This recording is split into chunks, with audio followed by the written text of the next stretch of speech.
বারাণসী গেলে বেনারসি শাড়ি তো দেখতেই হবে। তো আমরাও তাই পৌঁছে গেছিলাম ফ্যাক্টরিতে।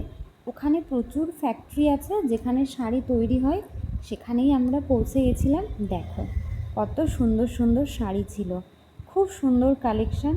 বেশ কয়েকটা শাড়ি দেখে আমরা একটা দুটো পছন্দ করেছিলাম, তবে আমার অভিজ্ঞতাটা খুব একটা ভালো হয়নি, কারণ ওনাদের কাছে না কালেকশান মানে শাড়ির পরিমাণ ছিল খুবই কম।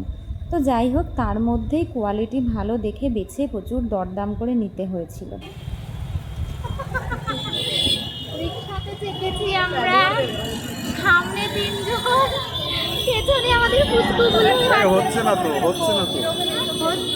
সন্ধেবেলায় এরকম রিক্সা টাইপের গাড়িতে করেই আমরা পৌঁছে গেছিলাম দশাশ্বমেধ ঘাটে।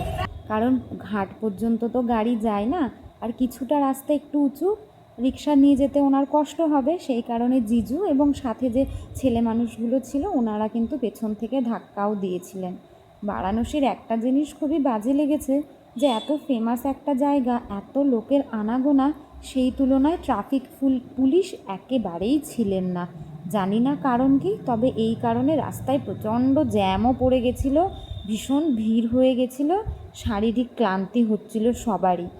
এত দর্শনার্থীর ভিড়, সেখানে আমার মনে হয় ট্রাফিক রুলসটা আরেকটু ভালোভাবে মেনটেন করা উচিত।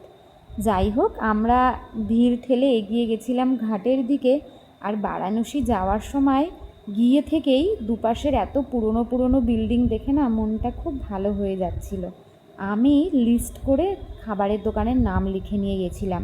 সেই লিস্টেরই সব থেকে ওপরে ছিল এই যে কাশি চাট ভাণ্ডার। সেখানকার মিক্সড ভেজিটেবল আর পালক যে চাটটা, সেটা আমাদের সকলের খুব পছন্দ হয়েছে। আমরা খুব ভালোবেসে খেয়েছিলাম। দশাশ্বমেধ ঘাটের পাশেই এটা।